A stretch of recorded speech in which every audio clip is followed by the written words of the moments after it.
మన జీవితంలో గందరగోళం ఉన్నప్పుడు, ఏమి చెయ్యాలో అర్థం కాకపోయినప్పుడు మన పెద్దలు ఒకే మంత్రం చెప్పారు.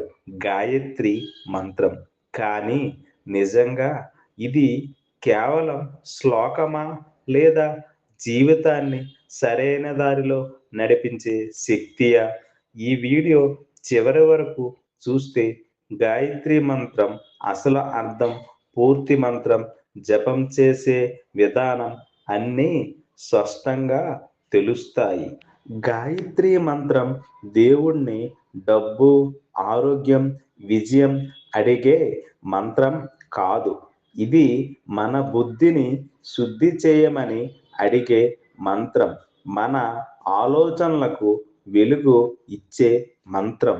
సరళంగా చెప్పాలంటే మనలోని చీకటిని తొలగించి జ్ఞానదీపం. ఈ మంత్రం పెద్దవాళ్ళకే కాదు, పిల్లలకే కాదు, చదువుల్లో గందరగోళం ఉన్నవాళ్ళకి, జీవిత నిర్ణయాలలో భయం ఉన్నవాళ్ళకి, ఓవర్ థింకింగ్ చేసే ప్రతి ఒక్కరికి. అందుకే మన సంస్కృతిలో చిన్నప్పటి నుంచే గాయత్రి మంత్రం నేర్పారు. ఇదే గాయత్రి మహామంత్రం. ఓం భూత్ బృహస్వః తత్సవితుర్వరేణ్యం భర్గోదేవస్య ధీమహి ధియో నః ప్రచోదయాత్. ఓం పరమశక్తి, సూర్యుడి దివ్యమైన ఎలుగును నా బుద్ధిపై ప్రసరింపజేయు. నా ఆలోచనలకు సరైన దారి చూపించు.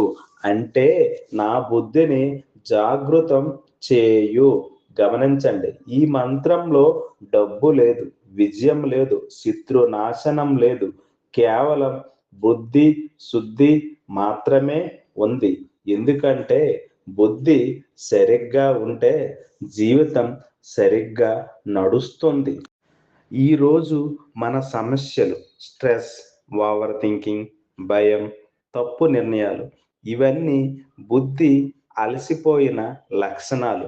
గాయత్రి మంత్రం మనసును శాంతింపజేసి బుద్ధిని మళ్ళీ బలపరుస్తుంది. చాలామంది అనుకుంటారు భక్తి అంటే కళ్ళు మూసుకోవడం అని.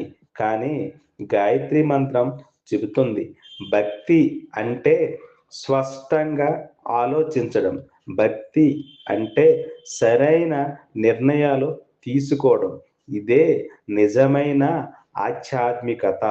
గాయత్రి మంత్రం ఎలా జపం చేయాలి?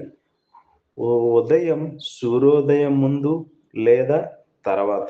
చేసే విధానం: శుభ్రంగా కూర్చోండి, వెన్నెముక సూటిగా ఉంచండి, కళ్ళు మూసుకోండి, శ్వాసపై దృష్టి పెట్టండి, మెల్లగా గాయత్రి మంత్రం జపం చేయండి.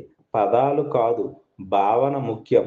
రోజు గాయత్రి మంత్రం జపం చేస్తే ఆలోచనలో స్పష్టత, భయం తగ్గుతుంది, మనస్సు ప్రశాంతంగా ఉంటుంది, నిర్ణయాలు బలంగా ఉంటాయి.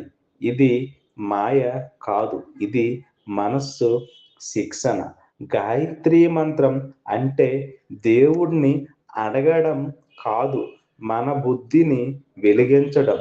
రోజు ఒక్క నిమిషం ఈ మంత్రం కోసం కేటాయించండి.